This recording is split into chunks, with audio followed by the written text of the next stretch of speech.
नमस्कार दोस्तों, कैसे हो आप सब। आई होप दोस्तों आप सभी बहुत अच्छे होंगे। तो दोस्तों मैं आपके लिए कुछ जनवरी के इम्पोर्टेंट करंट अफेयर लेके आई हूँ और इसके बावजूद भी कुछ करंट अफेयर बचेंगे तो मैं उनको नेक्स्ट क्लास में कवर कर दूँगी। और इसके साथ साथ मैं आपको बता दूं दोस्तों, मैं बिल्कुल भी मतलब पीपीटी और पीडीएफ शेयर नहीं करूँगी। आपको ध्यान से अपने नोट्स बनाने हैं और राइट डाउन करते जाना है जो क्वेश्चन मैं करवा रही हूँ, क्योंकि हर क्वेश्चन काफ़ी इंपॉर्टेंट है। सिर्फ ओनली सिलेक्टेड और इम्पोर्टेंट क्वेश्चन लेके आई हूँ करंट के, और सभी गवर्नमेंट एग्ज़ाम्स के लिए काफ़ी इम्पोर्टेंट हैं। चलिए हम चलते हैं, देखिएगा। हमारा सबसे पहले जो क्वेश्चन है क्या है, किस राज्य में नेपाली गुरुंग समुदाय ने अपना नववर्ष उत्सव तमु महोत्सव मनाया है। तो दोस्तों देखिए, नेपाली गुरुंग समुदाय ने अपना नववर्ष उत्सव महोत्सव तमु महोत्सव ये त्यौहार है, ये मनाया है। तो दोस्तों ये आपको याद रखना है किस राज्य में मनाया गया है। तो दोस्तों सिक्किम राज्य में ये मनाया गया है। ठीक है, तो राइट डाउन कर लेना अपनी नोटबुक के अंदर, बनाइए आप अपनी नोट्स को बनाइए। और बहुत, क्योंकि ये सिलेक्टेड करंट क्वेश्चंस हैं सिर्फ, जो पेपर में ज़रूर आएंगे और पूछे जाएंगे। ठीक है, तो किस राज्य में नेपाली गुरुंग समुदाय ने अपना नववर्ष उत्सव तमु महोत्सव बनाया। तो दोस्तों सिक्किम राज्य ने मनाया है। चलिए हम बढ़ते हैं हमारे अगले क्वेश्चन की तरफ। देखिए हमारा अगला करंट का क्वेश्चन क्या है, किस राज्य ने भुवनेश्वर में खेलो इंडिया यूथ गेम्स 2022 पुरुषों के अंडर 18 क्वालिफायर खिताब में ओडिशा को 6-5 से हराकर खिताब जीता है। तो दोस्तों देखिए, भुवनेश्वर में खेलो इंडिया यूथ गेम्स में पुरुषों के अंडर 18 क्वालिफायर में ओडिशा को दोस्तों हराकर किसने खिताब जीता है। तो दोस्तों राइट आंसर है मध्य प्रदेश ने जीता है, मध्य प्रदेश राज्य के द्वारा जीता गया है। इसके साथ साथ दोस्तों आपको ये कुछ इम्पोर्टेंट मैं लेके आई हूँ, ये भी आपको ध्यान रखने हैं। सर्वश्रेष्ठ गोलकीपर अगर पूछा जाए तो रवि हैं, जो कि हरियाणा से हैं। ठीक है दोस्तों, ये इन्होंने जो है भुवनेश्वर खेलो इंडिया यूथ गेम्स में सर्वश्रेष्ठ गोलकीपर का खिताब जीता है, रवि जो कि हरियाणा से हैं। इसके साथ साथ सर्वश्रेष्ठ डिफेंडर या रक्षक बोल सकते हैं हम, सुंदरम राजावत ने जीता है, जो कि मध्य प्रदेश से हैं। इसके साथ साथ दोस्तों नेक्स्ट है, आपसे पूछा जाए सर्वश्रेष्ठ स्ट्राइकर, तो दोस्तों अली अहमद हैं, जो कि मध्य प्रदेश से हैं।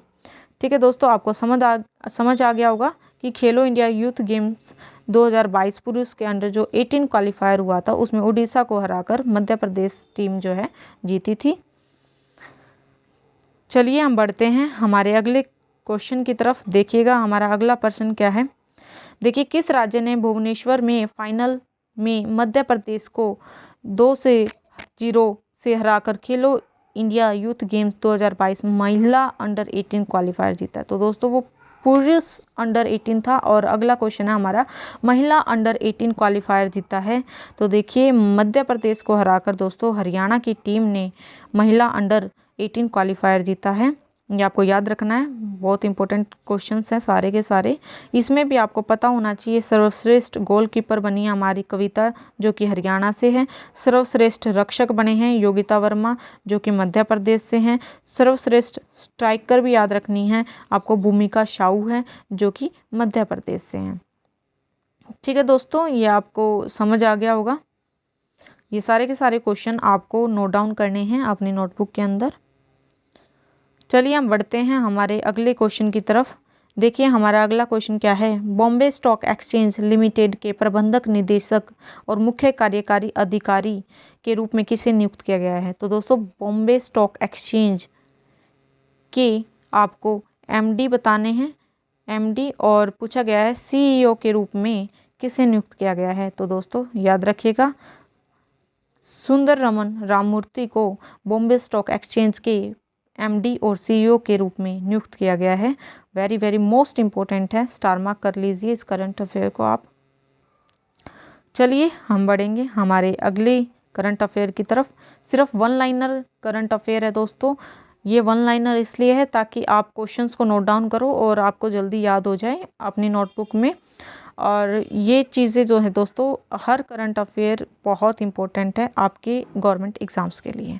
चलिए हमारे अगला करंट अफेयर क्वेश्चन देखिएगा क्या है। परमाणु ऊर्जा नियामक बोर्ड के अध्यक्ष के रूप में किसे नियुक्त किया गया है? तो दोस्तों परमाणु ऊर्जा नियामक बोर्ड के अध्यक्ष के रूप में दोस्तों किसे नियुक्त किया गया है? याद रखना, दिनेश कुमार शुक्ला को नियुक्त किया गया है। किसे नियुक्त किया गया है? दिनेश कुमार शुक्ला को। ठीक है, ये भी आपका काफ़ी इंपॉर्टेंट है, याद रखिएगा। दिनेश कुमार शुक्ला परमाणु ऊर्जा नियामक बोर्ड के अध्यक्ष हैं। चलिए हम बढ़ते हैं हमारे अगले क्वेश्चन की तरफ। हमारा अगला क्वेश्चन क्या है देखिएगा। अलमाटी कजाकिस्तान में फिडे वर्ल्ड ब्लिट्ज शतरंज चैंपियनशिप में भारत का पहला रजत पदक किसने जीता है? तो दोस्तों ये आपकी शतरंज चैंपियनशिप होती है फिडे, याद रखना। और इसमें रजत पदक किसने जीता है ये भी आपको याद रखना है। तो राइट आंसर है इसका कोनेरू हम्पी ने जीता है। ये भी काफ़ी इंपॉर्टेंट है, स्टार मार्क कर लीजिएगा इस क्वेश्चन को। चलिए हम बढ़ते हैं हमारे अगले पर्सन की तरफ। आई होप आप नोटबुक में नोट्स बना रहे होंगे अपने करंट के। रेगुलर नहीं दोस्तों, लेकिन तब भी मेरे को टाइम लगता रहेगा, 2 दिन में एक बार जैसा भी होगा। अल्टरनेटिव डेज पर क्लास आती हैं, कभी वकैब की आ गई, कभी आपकी करंट की आ गई, या कभी आपकी जीके जीएस की। तो जैसे जिस अकॉर्डिंग मेरे को टाइम लगता रहेगा मैं डालती रहूँगी। लेकिन हाँ, आप क्वेश्चंस को ज़रूर लगाइएगा, वो हर क्वेश्चन मेरा काफ़ी इंपॉर्टेंट होगा, मेरी PDF में करवाया हुआ किसी ना किसी शिफ्ट में ज़रूर आएगा, ये बिल्कुल गारंटी के साथ है। चलिए हम चलते हैं हमारे अगले क्वेश्चन की तरफ। देखिएगा हमारा अगला क्वेश्चन क्या है दोस्तों। लुइस इनासियो लुला डी सिल्वा किस देश के 39वें राष्ट्रपति के रूप में शपथ ली है? तो दोस्तों ये राष्ट्रपति हैं और इन्होंने किस देश के राष्ट्रपति बने हैं, किस देश के राष्ट्रपति के रूप में शपथ ली है? याद रखना है दोस्तों, ब्राज़ील देश के राष्ट्रपति हैं लुला ड सिल्वा। ठीक है, 39वें राष्ट्रपति है, ये भी आप ध्यान रखना। तो ये भी काफ़ी इम्पोर्टेंट है, करिएगा स्टार मार्क। तो हर क्वेश्चन काफ़ी इम्पोर्टेंट है। मैं सिर्फ आपका क्वांटिटी कम हो लेकिन आपकी क्वालिटी ज़्यादा मिलेगी लेक्चर्स के अंदर। चलिए हम समझते हैं, हमारे अगले पर्सन की तरफ बढ़ते हैं। हमारा अगला करंट क्या है देखिएगा। हाल ही में भारतीय सेना की पश्चिमी वायु कमान की कमान किसने संभाली है? देखिए दोस्तों, भारतीय सेना की पश्चिमी वायु कमान किसने संभाली है? याद रखिएगा, पंकज मोहन सिन्हा के द्वारा संभाली गई हैं, पंकज मोहन सिन्हा। ठीक है, 2 बार बोल देती हूँ आपको ताकि राइट डाउन के साथ साथ याद हो जाए। पंकज मोहन सिन्हा ने दोस्तों भारतीय सेना की पश्चिमी वायु कमान संभाली है। चलिए बढ़ते हैं हम हमारे अगले क्वेश्चन की तरफ। देखिएगा हमारा अगला क्वेश्चन क्या है। तो देखिए हमारा अगला क्वेश्चन है, PM मोदी ने 3 जनवरी 2023 को भारतीय विज्ञान कांग्रेस के किस संस्करण को संबोधित किया है? तो दोस्तों देखिए, PM मोदी ने 3 जनवरी 2023 को भारतीय विज्ञान कांग्रेस के किस संस्करण को संबोधित किया है? तो देखिए 108वें संस्करण को PM मोदी ने संबोधित किया है और विज्ञान कांग्रेस का संस्करण है दोस्तों ये, याद रखना 108वां। चलिए हम बढ़ेंगे हमारी अगली करंट की तरफ। देखिए हमारी अगली करंट क्या है।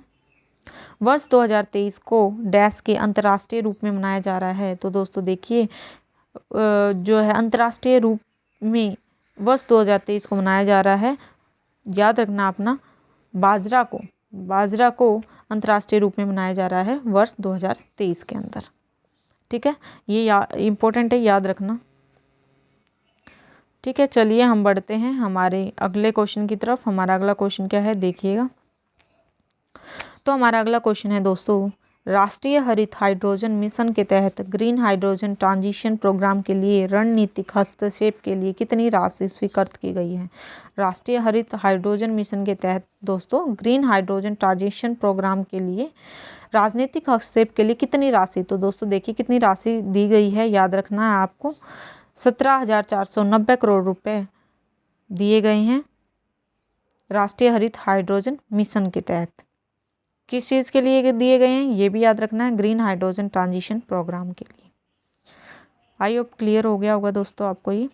चलिए हम बढ़ेंगे हमारे अगले क्वेश्चन की तरफ। सारे के सारे क्वेश्चन राइट करना, लिखना अपनी कॉपी के अंदर, काफ़ी इंपॉर्टेंट क्वेश्चन सीरीज़ है। देखिए, भारत की सबसे बड़ी बिजली कंपनी एनटीपीसी लिमिटेड ने किस राज्य में भारत की पहली हरित हाइड्रोजन सम्मिश्रण परियोजना शुरू की है। देखिए, भारत की सबसे बड़ी बिजली कंपनी एनटीपीसी लिमिटेड ने किस राज्य में भारत की पहली हरित हाइड्रोजन सम्मिश्रण परियोजना शुरू की है। तो दोस्तों, गुजरात राज्य के द्वारा ये हरित हाइड्रोजन सम्मिश्रण परियोजना शुरू की गई है। याद रखिएगा, किस चीज़ के लिए? बिजली कंपनी एनटीपीसी लिमिटेड के द्वारा ये की गई है। चलिए हम बढ़ते हैं हमारे अगले प्रश्न की तरफ। आई होप आप राइट डाउन करते चल रहे होगे, मैं काफ़ी धीरे करवा रही हूँ दोस्तों। चलिएगा, वन लाइनर क्वेश्चंस हैं, सिंपली याद रखने हैं चीज़ें। किस क्षेत्रीय मंत्रालय ने प्रज्वला चैलेंज लॉन्च किया है। तो देखिए दोस्तों, किस केंद्रीय मंत्रालय ने प्रज्वला चैलेंज लॉन्च किया। तो दोस्तों याद रखिएगा, किस मंत्रालय के द्वारा? ग्रामीण विकास मंत्रालय के द्वारा प्रज्वला चैलेंज लॉन्च किया गया है, ग्रामीण विकास मंत्रालय के द्वारा। चलिए हम बढ़ते हैं हमारे अगले क्वेश्चन की तरफ। हमारा अगला क्वेश्चन क्या है? विश्व ब्रेल दिवस हर साल डैश में मनाया जाता है। तो दोस्तों याद रखिएगा, विश्व ब्रेल दिवस हर साल 4 जनवरी को मनाया जाता है। याद रखिएगा दोस्तों, विश्व ब्रेल दिवस कब मनाया जाता है? तो दोस्तों हर साल 4 जनवरी को विश्व ब्रेल दिवस मनाया जाता है। चलिए दोस्तों, हम बढ़ेंगे हमारे अगले क्वेश्चन की तरफ। देखिए, बढ़ते हैं हम अगले क्वेश्चन में। क्या है? भारत के चुनाव आयोग द्वारा बिहार के लिए स्टेट आइकन के रूप में किसे नियुक्त किया गया? तो दोस्तों स्टेट आइकन के रूप में किसे नियुक्त किया गया है? याद रखिएगा, मैथिली ठाकुर को भारत के चुनाव आयोग द्वारा बिहार के लिए स्टेट आइकन के रूप में किसे नियुक्त किया? दोस्तों याद रखिएगा, मैथिली ठाकुर को नियुक्त किया गया है भारत के चुनाव आयोग द्वारा बिहार के लिए स्टेट आइकन के रूप में। वेरी वेरी इंपॉर्टेंट है, इसको स्टार मार्क कर लीजिएगा। मैथिली ठाकुर को नियुक्त किया गया है। चलिए दोस्तों, हम बढ़ते हैं हमारे अगले क्वेश्चन की तरफ। हमारा अगला वन लाइनर क्वेश्चन देखिएगा क्या कहता है। पीएम नरेंद्र मोदी ने वाराणसी से असम तक दुनिया की सबसे लंबी नदी क्रूज लॉन्च की है। यह निम्नलिखित में से किस देश से होकर गुजरेगी? तो दोस्तों पीएम नरेंद्र मोदी जी के द्वारा वाराणसी से असम तक जो है एक लंबी नदी क्रूज लॉन्च की गई है। तो दोस्तों किस देश से होकर गुजरेगी? याद रखिएगा, बांग्लादेश से होकर गुजरेगी। ये बांग्लादेश से होकर गुजरेगी। याद रखिएगा, आपको 4 ऑप्शन दे दिए जाएंगे और चारों में से आपको टिक मार्क करना है बांग्लादेश। चलिए हम बढ़ते हैं हमारे अगले क्वेश्चन की तरफ। हमारा अगला क्वेश्चन क्या है? प्रवासी भारतीय दिवस सम्मेलन का 17वां संस्करण किस शहर में आयोजित किया जाएगा? तो दोस्तों देखिएगा, प्रवासी भारतीय दिवस सम्मेलन का 17वां संस्करण किस शहर में आयोजित किया जाएगा? याद रखिएगा, इंदौर में आयोजित किया जाएगा। तो दोस्तों प्रवासी भारतीय दिवस सम्मेलन का 17वां संस्करण अगर पूछा जाए किस शहर में आयोजित किया जाएगा? तो दोस्तों याद रखिएगा, इंदौर में आयोजित किया जाएगा। चलिए दोस्तों, हम बढ़ते हैं हमारे अगले क्वेश्चन की तरफ। देखिएगा, हमारा अगला क्वेश्चन क्या है? किस बैंक को 2021 के लिए घरेलू व्यवस्थित रूप से महत्वपूर्ण बैंकों की सूची में शामिल नहीं किया गया है? तो दोस्तों घरेलू व्यवस्थित रूप से महत्वपूर्ण बैंकों की सूची में शामिल नहीं किया गया। किस बैंक को नहीं किया गया? दोस्तों याद रखिएगा, पंजाब नेशनल बैंक को, पीएनबी बैंक को शामिल नहीं किया गया है। ठीक है, तो याद रखिएगा, ये क्वेश्चंस आपके 3-4 बैंक दे देंगे ऐसे, कैनरा बैंक और एसबीआई बैंक। इस तरीके से याद रखना है आपको। 2021 के लिए घरेलू व्यवस्थित रूप से महत्वपूर्ण बैंकों की सूची में दोस्तों पीएनबी बैंक को शामिल नहीं किया गया है। बढ़ते हैं हम अगर हमारा अगला जो क्वेश्चन है, देखिए थीम से रिलेटेड बहुत क्वेश्चन आते करंट अफेयर के, पूछे जाते पेपर्स में, एग्जाम्स में। विश्व हिंदी दिवस हर साल 10 जनवरी को मनाया जाता है। विश्व हिंदी दिवस 2023 की थीम पूछ ली जाए तो याद रखिएगा, हिंदी पारंपरिक ज्ञान से आर्टिफिशियल इंटेलिजेंस तक। ये दोस्तों आपकी थीम है, याद रखिएगा। आपको पता होना चाहिए विश्व हिंदी दिवस 10 जनवरी को मनाया जाता है और इसकी 2023 में थीम। तो दोस्तों देखिए थीम क्या है? हिंदी पारंपरिक ज्ञान से आर्टिफिशियल इंटेलिजेंस तक। चलिए बढ़ेंगे हम हमारे अगले क्वेश्चन की तरफ। देखिएगा, हमारा अगला क्वेश्चन क्या है? देखिए, हेनले पासपोर्ट में भारत का कौन सा स्थान है? तो दोस्तों हेनले पासपोर्ट इंडेक्स 2023 में भारत का स्थान पूछा गया है। तो दोस्तों देखिएगा, भारत का जो स्थान है 85वां स्थान है हेनले पासपोर्ट इंडेक्स के अंदर। ये याद रखिएगा, इसको 3 बार स्टार्ट कीजिएगा, ये क्वेश्चन आएगा ही आएगा, क्योंकि इंडेक्स से रिलेटेड काफ़ी इंपॉर्टेंट करंट अफेयर बनते हैं आपके एग्जाम्स में। चलिए दोस्तों, आपके जो करंट अफेयर के जो ये कुछ इंपॉर्टेंट हैं क्वेश्चन, ये काफ़ी इंपॉर्टेंट है और अगर कुछ रह गए हैं तो मैं अगली वीडियो में कवर करने की पूरी कोशिश करूँगी। दोस्तों अच्छी लगे तो वीडियो सब्सक्राइब अवर चैनल। इसके साथ साथ दोस्तों बेल आइकन को प्रेस करना मत भूलना, और साथ के साथ दूसरों को भी शेयर कर दिया करो, जिससे कि दूसरों की भी हेल्प हो जाए। Thank you so much everyone. तो दोस्तों हम मिलेंगे हमारी नेक्स्ट वीडियो के अंदर।